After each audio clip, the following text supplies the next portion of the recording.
Bonjour à chacun, bonjour à chacune. J'espère que vous allez bien ce dimanche matin. Quelle grâce de pouvoir être ensemble pour louer et adorer notre Dieu. C'est vraiment une grâce. Je pense qu'on pourrait prendre peut-être une seconde pour réaliser cela. Vous savez que si on a le souffle de vie, si ce matin nous sommes debout, c'est juste un effet de sa grâce. Rien d'autre. Car notre Dieu, vous le savez, il tient le monde dans ses mains. C'est lui qui met en nous le vouloir et le faire. Alors rendons-lui grâce ce matin. Tout simplement pour qui il est. Rien d'autre. Alors pour la pensée de ce matin, nous allons prendre un passage dans le livre des Actes des Apôtres. Alors on connaît tous ce livre, on sait ce qu'il dit en général, il raconte, vous savez, la naissance et le développement de l'église primitive, de la première église. Son auteur, c'est Luc, c'est le même que l'évangile du même nom, c'est Luc qui a écrit l'évangile de Luc, et c'est lui qui a écrit le livre des Actes des Apôtres. Alors je ne sais pas si vous savez, mais tout le Nouveau Testament, à la base, il a été écrit en grec. Est-ce que vous savez ce que veut dire le mot « acte » en grec ? Alors normalement, Amaury, il sait, parce qu'Amaury, la semaine dernière, il a pris cours de grec. Alors grec, donc pendant acte en grec est traduit par le mot praxéis. En fait, il ne veut vraiment pas dire quelque chose. Ce n'est pas un mot qui signifie quelque chose, en fait, c'est un genre littéraire. Est-ce que vous savez ce que c'est qu'un genre littéraire ? Il y en a plusieurs, il y a le genre narratif, le genre théâtral, le genre poétique, le genre argumentatif. Donc acte, en fait, c'est un genre littéraire qui caractérise les livres qui décrivent les grandes œuvres de certains personnages. Alors en lisant le livre, qu'est-ce qu'on découvre ? On découvre tout ce que les apôtres ont fait pour la fondation de l'Église. Vraiment de grandes choses. Donc le titre, il est plutôt approprié. Mais en lisant le texte attentivement, je pense qu'il y a un titre qui serait, il me semble, à mon sens, plus juste de donner que celui de Actes des Apôtres. Parce que qui c'est en fait qui a fait des grandes choses ? Allez, je vous le donne. Les actes du Saint-Esprit à l'œuvre dans chaque croyant. Parce qu'en fait, c'est ce qui s'est passé. C'est le Saint-Esprit qui agit et les apôtres ont été juste des instruments utiles pour la gloire de Dieu. Sans le Saint-Esprit, les apôtres n'auraient pas fait tout ce qu'ils ont fait. Sans le Saint-Esprit, mon frère, ma sœur, nous ne nous vantons pas, nous ne sommes pas capables de grand-chose pour l'œuvre de Dieu. Alors attention, l'homme à proprement parler, je pense qu'il peut faire de grandes choses, à ses yeux. Mais quelles sont-elles aux yeux de Dieu ? Quelles sont les valeurs ? Quelles valeurs elles ont, les choses que nous faisons sans Dieu ? Alors j'ai pour vous 2 petits exemples. Long de 269 mètres, large de 28 mètres, un poids de 46 328 tonnes, engin mobile gigantesque construit de main d'homme. Sa hauteur atteint 52 mètres, dont 10,5 seulement sous l'eau. Il compte 3 moteurs, 29 chaudières, 7 ponts, 4 pour la première classe et environ 3000 hommes pour le construire. Alors maintenant, voyons une construction un petit peu moins impressionnante. Genèse 6, le verset 15. Genèse 6, verset 15. Voici comment tu la feras. L'arche aura 300 coudées de longueur, 50 coudées de largeur et 30 coudées de hauteur. Alors une coudée, c'est environ 50 cm. Alors la conversion, elle est facile. 150 mètres de long, 25 mètres de large, 15 mètres de haut. C'est moins impressionnant que ce que je vous ai décrit tout à l'heure. Mais il y a une très grosse différence entre les deux. Entre ces 2 constructions, il y a une très grosse différence. Alors, le premier, vous l'avez sûrement compris, les journaux à l'époque l'appelaient, alors je cite, « L'orgueilleux navire est réputé insubmersible ». 3000 professionnels de la construction navale, plus beau et plus grand que le premier aux yeux des hommes. Je pense que le Titanic, il devait être plus beau que l'Arche de Noé peut-être.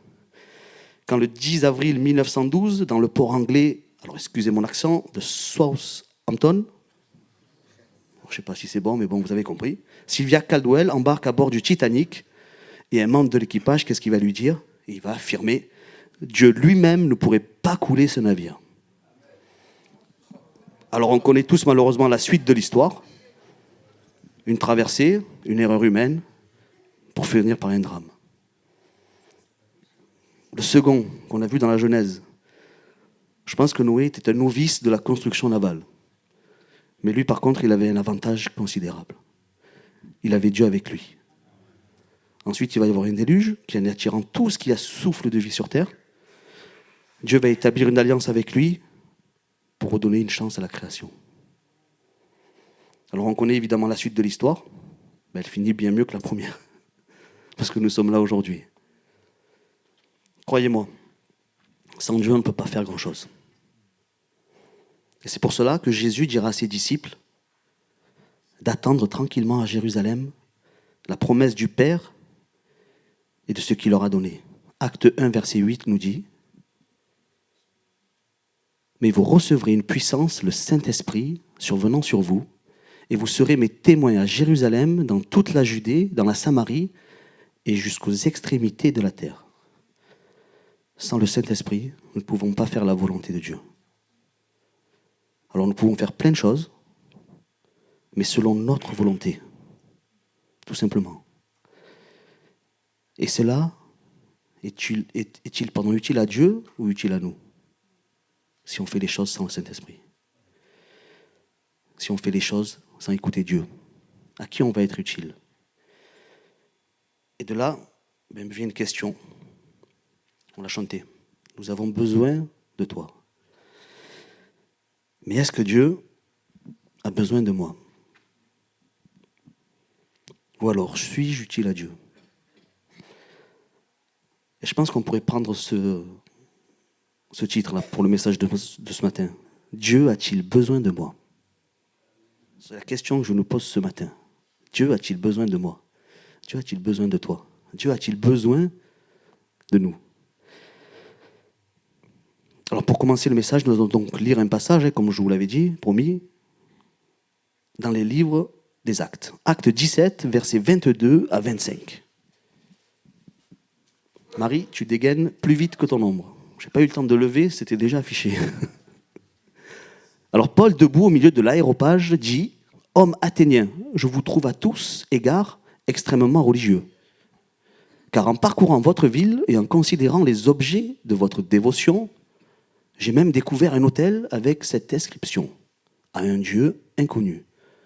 Ce que vous révérez sans le connaître, c'est ce que je vous annonce. Le Dieu qui a fait le monde et tout ce qui s'y trouve, étant le Seigneur du ciel et de la terre, n'habite point dans des temples faits de mains d'hommes. Il n'est point servi par des mains humaines, comme s'il en avait besoin, besoin de quoi que ce soit. Lui qui donne à tous la vie, la respiration et toutes choses. Alors nous avons dans ce passage une réponse à cette question, je pense. Dieu a-t-il besoin de moi? Alors faites-vous votre réponse et on peut en rester là. Non, on va aller un petit peu plus loin quand même. Parce que je ne vais pas répondre de manière catégorique à cette question. Je pense que chacun, pour notre part, nous devons y répondre, mais on ne va pas s'empresser de répondre. Je pense qu'elle demande quand même un minimum de réflexion. Parce que peut-être avec l'enthousiasme, on va dire, avec ce qu'on a chanté, non, Dieu n'a pas besoin de nous. Mais si on réfléchit un peu, ouais, mais si quand même, pourquoi il nous a créés alors? S'il nous a créés, il y a une bonne raison. Peut-être qu'il a besoin de nous, peut-être juste parce qu'il avait besoin de nous aimer.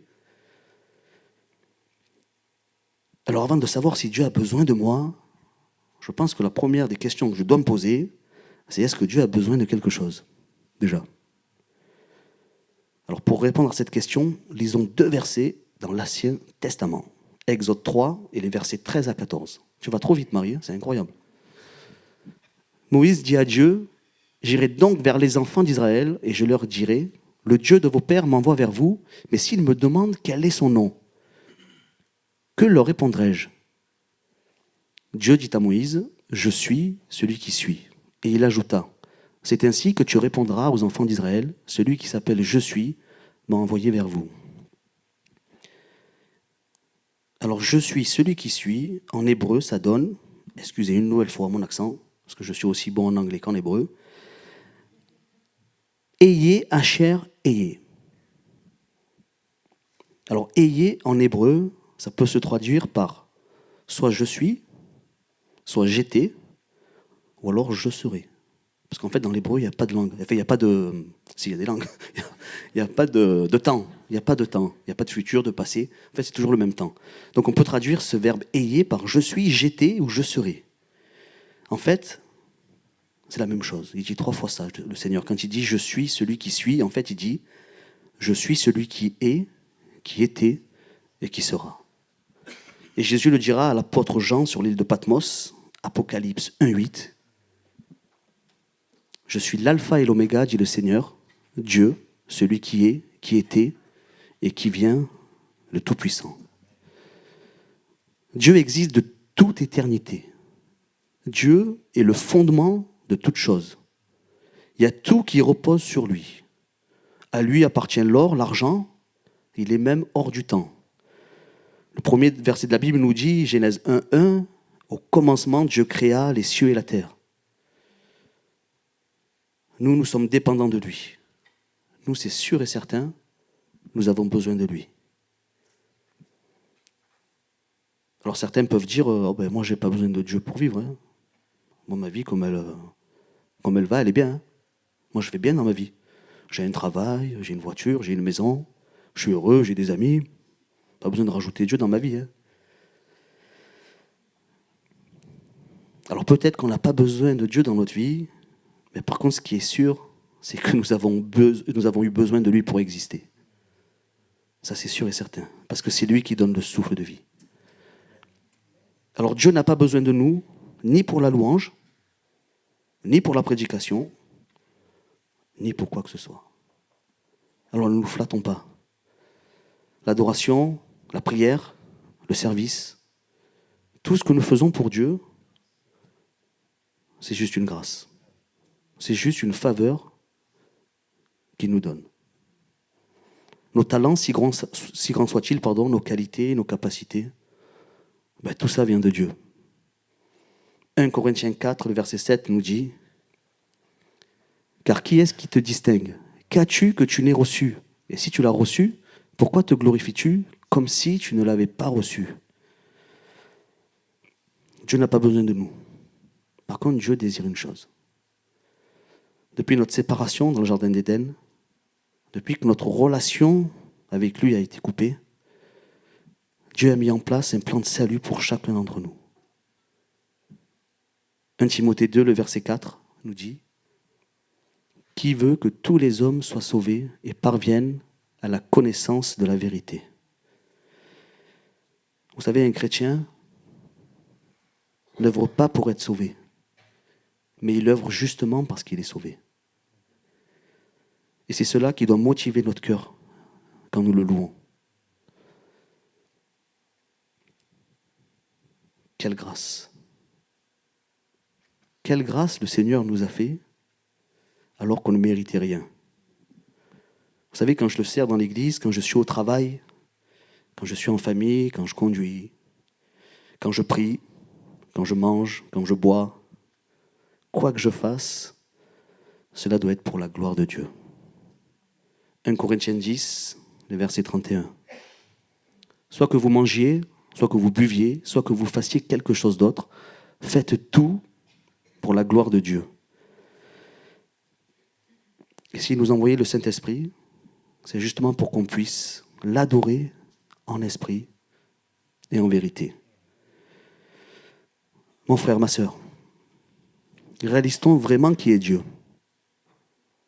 Est-ce qu'on réalise le privilège que nous avons d'être fils et filles de Dieu? Est-ce qu'on se pose des fois le matin en se réveillant? Je me réveille, je suis fils de Dieu. Mais est-ce qu'on réalise ça? Tout ce que nous faisons pour Dieu, nous le faisons pour une seule chose. Simplement parce qu'il en est digne. Et rien d'autre. C'est juste parce que Dieu est digne. Dieu est digne qu'on l'adore. Dieu est digne qu'on le loue. Dieu est digne qu'on le serve. Apocalypse 4, le verset 11. Tu es digne, notre Seigneur et notre Dieu, de recevoir la gloire et l'honneur et la puissance, car tu as créé toutes choses et c'est par ta volonté qu'elles existent et qu'elles ont été créées. Quand je réalise que Dieu finalement n'a pas besoin de moi et que malgré ça, il s'intéresse à moi, quand je vois toute la création qui chante à la gloire de Dieu et que Dieu veut me rendre participant à cela, mais quelle grâce! Mon frère, ma sœur, Dieu nous donne le privilège, l'honneur de toucher des choses saintes. Mais est-ce qu'on s'en rend compte? Est-ce qu'on s'en rend compte que d'être dans ce lieu, puisque Dieu est présent dans ce lieu, c'est un lieu saint? Est-ce que mon attitude adore Dieu? Est-ce que mes pensées adorent Dieu? Est-ce que mon cœur, est-ce que mes sentiments, est-ce que ce que je ressens là ce matin adore Dieu juste pour qui il est? Ou est-ce que je suis rentré dans ce lieu qui est saint avec mes rancœurs, avec mes rancunes, avec mes blessures, avec mes doutes, avec mes angoisses?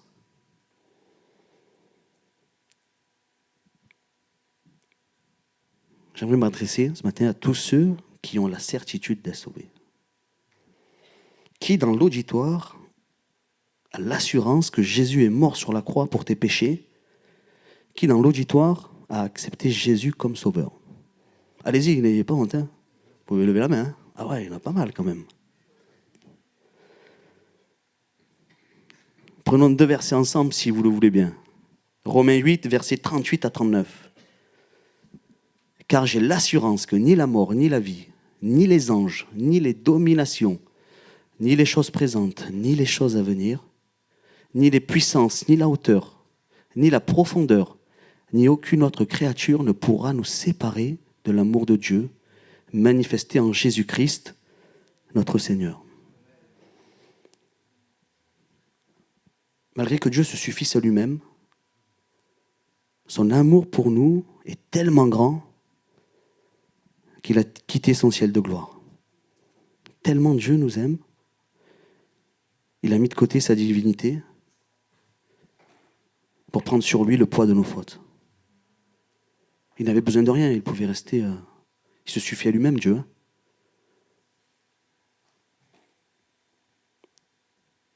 Mais malgré que nous soyons sauvés, alors je parle pour moi, chacun peut parler pour lui-même,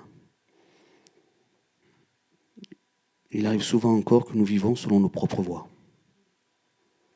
On avance peut-être avec nos propres choix, qui seront guidés par nos convoitises ou par nos désirs, guidés par nos envies. Ce Dieu si grand qui se suffit à lui-même, qui n'a pas hésité une seconde à payer le prix pour nous. Est-ce que dans nos attitudes, chaque jour, on réalise ce que Dieu a fait pour nous? Est-ce qu'on réalise qui il est déjà? Un Dieu qui n'a besoin de rien. Un Dieu qui se suffit à lui-même. Un Dieu qui n'a pas besoin de notre service. Un Dieu qui n'a pas besoin qu'on se réunisse tous les dimanches. Il n'a pas besoin de ça. Tout ça, c'est pour nous. Tout ça, c'est une grâce qu'il nous offre, qu'il nous donne. Est-ce qu'on réalise ce qu'il a fait sur la croix? Ésaïe 53, le verset 5 et 6. Mais il était blessé pour nos péchés, brisé pour nos iniquités.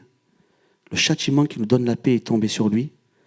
Et c'est par ses meurtrissures que nous sommes guéris. Nous étions tous errants comme des brebis. Chacun suivait sa propre voie. Combien de fois on suit nos propres voies encore aujourd'hui? Et l'Éternel a fait retomber sur lui l'iniquité de nous tous. Il n'a pas besoin de nous. Il désire que nous soyons sauvés et accédons à la vérité. Et nous, combien de fois on le rejette? Combien de fois on vit selon nos désirs? Il paye le prix pour qu'on soit réconcilié avec lui. Il nous rend co-héritiers avec Christ de son royaume, c'est-à-dire qu'on hérite de tout.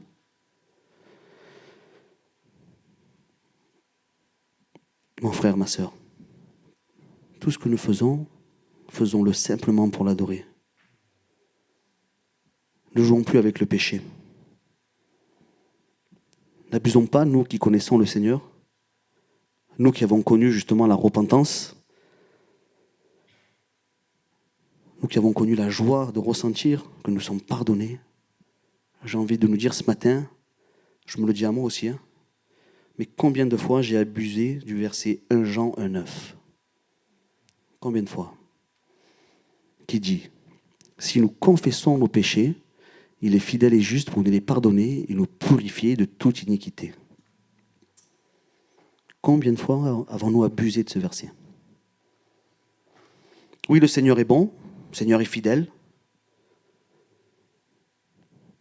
Alors nous qui savons toutes ces choses, parfois, je le prends pour moi, ce que je dis, j'ai l'impression d'agir comme un enfant gâté. Des fois, j'ai l'impression que toutes ces grâces, finalement, Dieu me les doit. Puisque la parole de Dieu dit, si nous confessons nos péchés, il est fidèle et juste pour les pardonner, je peux pécher, je demande pardon, le Seigneur me pardonne. Il le dit, c'est juste, parce qu'il est juste, il est fidèle. Lui, il est juste, il est fidèle. Mais combien de fois, nous, on est injustes et on est infidèles ? Vous savez, Dieu n'a pas besoin de nous dans la louange. Pas du tout. Alors ce que j'ai envie de dire, c'est lève-toi et adore-le simplement parce qu'il est digne. Dieu n'a pas besoin de tes prières. Non, Dieu n'a pas besoin de nos prières. Alors jeûne, prie, intercède, juste parce qu'il est digne. Vous savez, Dieu n'a pas besoin de nous pour convaincre de péché, de justice, de jugement. Alors lève-toi et va dans la rue. Annonce l'évangile et parle à toute la création des merveilles de Dieu, parce qu'il est digne. Dieu n'a pas besoin de nous pour guérir les malades. Non. Alors prie pour les malades. Juste parce que Jésus sur la croix a pris nos maladies. Dieu n'a pas besoin de prédicateurs pour parler à nos cœurs. Il a fait parler une pierre. Alors attache-toi à la parole de Dieu, lis ta Bible, médite-la et parle de la part du Seigneur. Parce qu'il est digne. Aime ton ennemi, juste parce que Dieu l'aime aussi. Pardonne, juste parce que Dieu pardonne. Sois patient, juste parce que Dieu est patient. Combien de fois Dieu a été patient avec nous ? Moi, je ne compte pas, je ne compte plus. Nous qui avons expérimenté l'amour de Dieu, ayons les sentiments qui étaient en Christ. Pas pour être des bons chrétiens, juste parce qu'il en est digne. Car ce Dieu qui se suffit à lui-même, ce Dieu qui n'a besoin de rien, ce Dieu qui est l'alpha, l'oméga, il s'est dépouillé lui-même, non pour être servi, mais pour servir.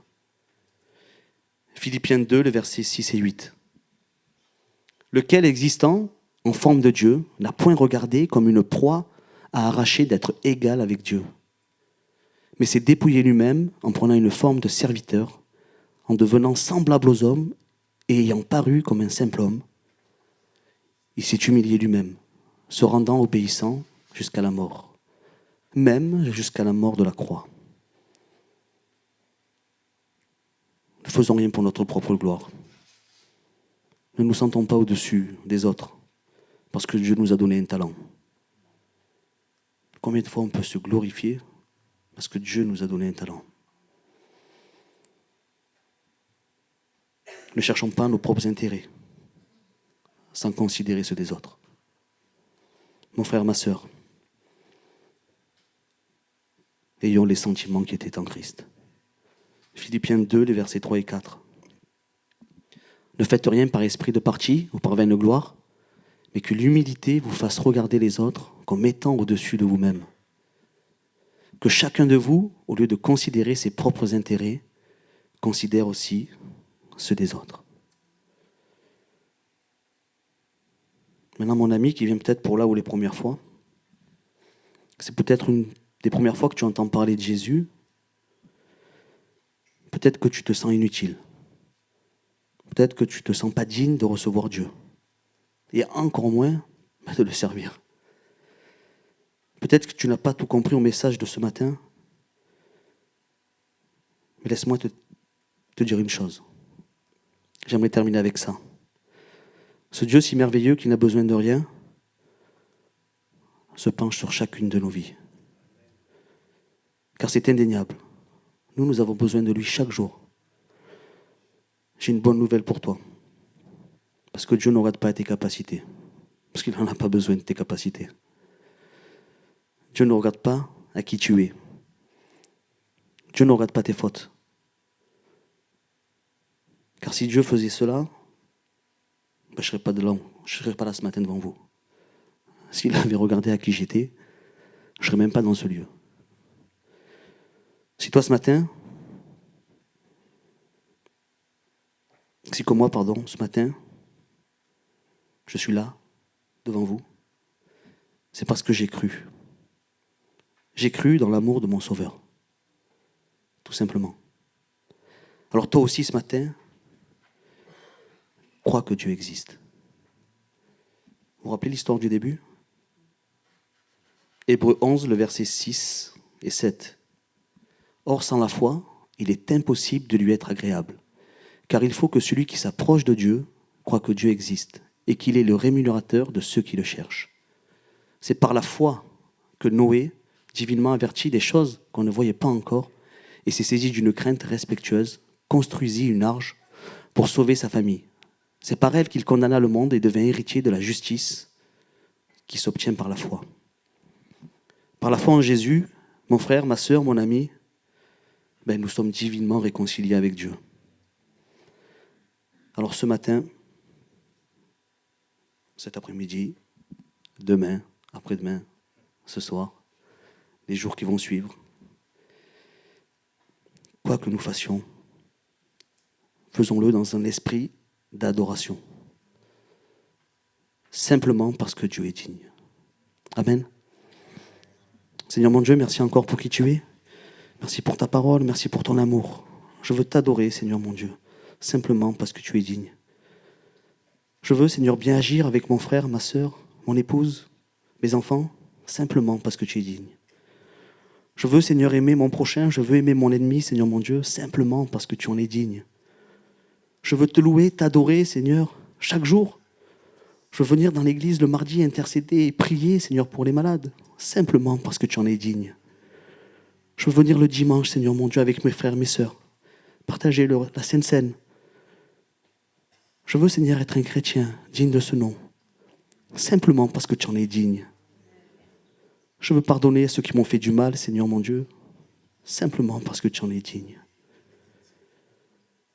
Je te loue, je te dis merci pour cette grâce, pour ce regard sur ma vie, sur nos vies, cette patience, cette fidélité, cette bienveillance.